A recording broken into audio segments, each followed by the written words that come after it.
İzzət Bağırov maşın sürmür. Niyə? Çünki şəhərdə maşın saxlamağa yer yoxdur. Məsələ, Asparkingin cərimə sistemi kifayət qədər qəddardır. Sən mənə bir parking ver ki, burada saxla, mən də burada saxlayayım, ödənişimi eləyim. Amma yer yoxdursa mən bunu harda saxlayayım? Saxlayıram Səkidə, sən gəlib mənə cərimə yazırsan. Sən şəhərin bu milyon yarım üçün nəzərdə tutulan şəhərdə hər yeri xəttləmisən.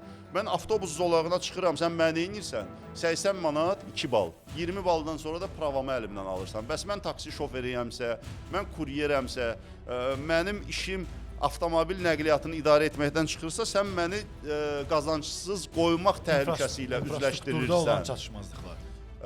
Ona görə bu cərimələr, məsələ, Asparkingin cərimələrinin çox qəddar olması, mən maşın sürməyərək cəmiyyətdə olan bu narahatçılığı hiss edirəm. Dediyim kimi, İzzət Bağırov parking məsələsinə görə maşından imtina edibdir.